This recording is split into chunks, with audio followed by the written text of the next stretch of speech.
When I was about to publish the video, Mr. Boom texted me. He replied that something really cool is coming next week, plus some spoilers. And since he separated the cool thing from the spoilers, it means something else might also happen. That's pretty interesting, and we'll discuss in the next video what that could be.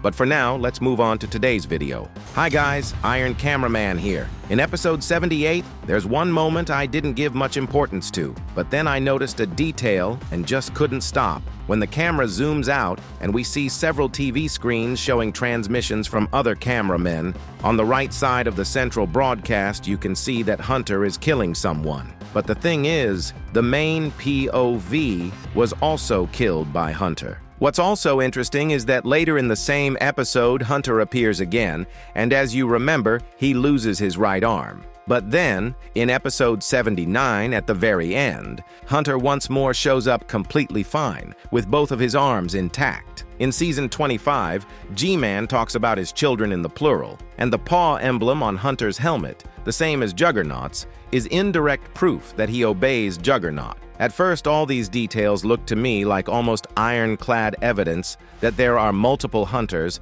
and that they are just ordinary soldiers in Juggernaut's army. But after digging a bit deeper, I realized something doesn't quite add up, and now you'll understand why this theory has huge problems. First, I noticed that in the scene with multiple TV screens, on the left side there's a shot with Duchess. But obviously there's only one Duchess in the series, and literally 5 seconds earlier, we had seen her in the main POV's location. So the second Hunter and the second Duchess in that scene are explained very simply. Those were being filmed by other cameramen who were also in that same location. Meaning, these are the same characters, just shown from different angles. That also explains why the TV screens are standing next to each other. During the broadcast, cameramen's transmissions are sorted by location, so a shot from Japan and a shot from Russia won't be broadcast right next to each other. That's a really interesting detail I had never thought about before. Then I had another thought that could explain this magical reappearance of the arm. We've already seen multiple episodes that take place at the same time chronologically,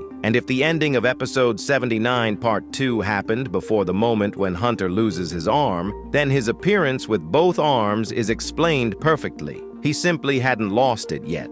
I even started thinking about that hairy skibidi toilet. He was in episode 78 inside the base that got destroyed, and his chances of survival were very small, considering Duchess was there. Let me remind you that there were no TV men around to teleport him away in case of danger. And yet in episode 79, he's alive and still making jokes. That means we can conclude that if he died in episode 78 and then appeared again in episode 79, then some part of the events of episode 78 actually happened before episode 79 chronologically. But then again, considering the scene where Polycephaly TV Man says that he has already been teleporting things for hours, it doesn't work out that episodes 78 and 79 are happening very close to each other in the timeline. After all, Polycephaly TV Man was also in episode 78, which means that at least a couple of hours had passed between these events. So most likely the hairy skibidi toilet either has insane hyperluck,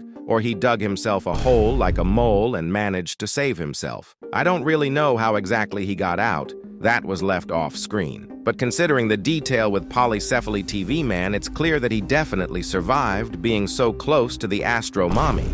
And since neither the version with multiple Hunters nor the version with the timeline actually works, then basically one option remains. Hunter was simply repaired quickly by Astro Doctors. I can't believe myself that it's really that simple, but if you guys have another opinion, I'd be really interested to read it in the comments about this Schrodinger's arm. Besides that, there's another unresolved mystery in the series that we already talked about in detail in another video. Of course, I mean Jeffrey. There I mentioned an interesting thought that he was one of the very first TV men scientists. I won't repeat all the arguments why.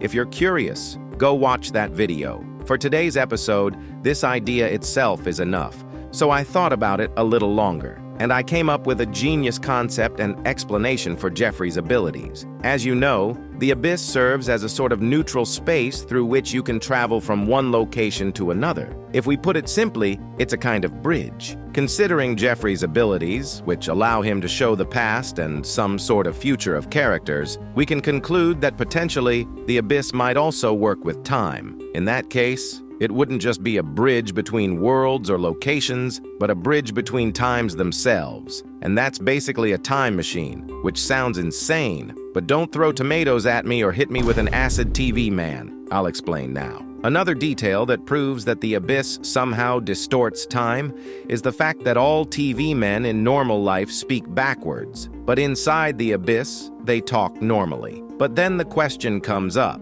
Why hasn't any TV man managed to use this cheat-like time travel ability? And here I have a very interesting answer. What if Jeffrey was one of those TV scientists who realized this potential and decided to risk it, starting experiments to study this possibility? But something went wrong and he got stuck there forever. And the fact that some characters see the past or the future while being in the Abyss, that's all Jeffrey's doing. He partially succeeded, but because of that failed attempt, now it's not the Abyss that became the time bridge, but Jeffrey himself. Time flows through him. That's exactly why he's insane, because it's easy to lose your mind if you see every passerby's life. And now here come purely my speculations and thoughts, so I'll warn you right away. The next theses are even less likely than everything I said before. I'd even say this definitely wasn't originally laid into the series, but it sounds so interesting that I just couldn't not share it. What if this was his plan all along? Maybe this was the only way to control time, and he deliberately sacrificed himself, getting stuck there but gaining what he wanted. And did you notice that Hugo Boss's future wasn't bright? It was a massive city explosion. Hardly a future that gives you hope that everything will be fine. But what's the point of this? Agree. The ability to teleport someone to any time and location is a huge responsibility. You have to make the right choice and move exactly the agent who will really be able to successfully complete the mission of changing the future by going back into the past. That's why the only right decision is to stay in the Abyss and run through the possible future of every agent who goes inside, taking into account your own intervention at moment X. He's looking for the one whose fate will change for the better and eventually bring victory to the Alliance. I agree, it sounds super tangled and complicated, so let me explain it a bit more clearly. Basically, he's running through probability lines using different characters, where his intervention is already built into the picture. And his goal is to find the one whose result in the future turns out to be the best after including this event.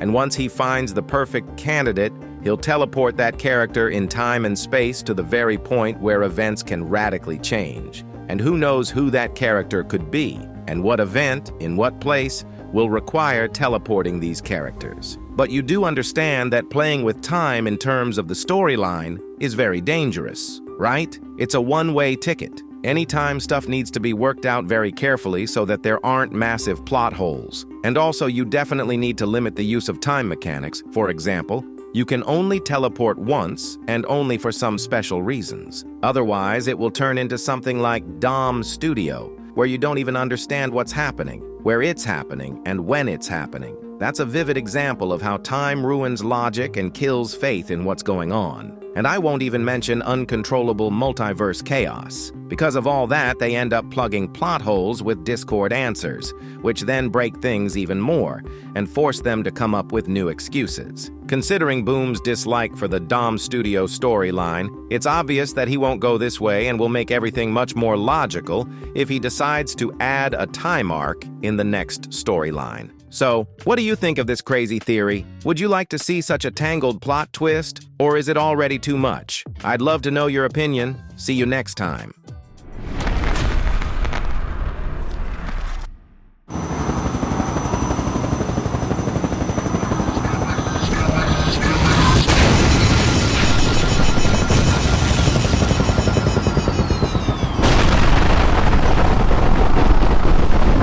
Skibidi Toilet.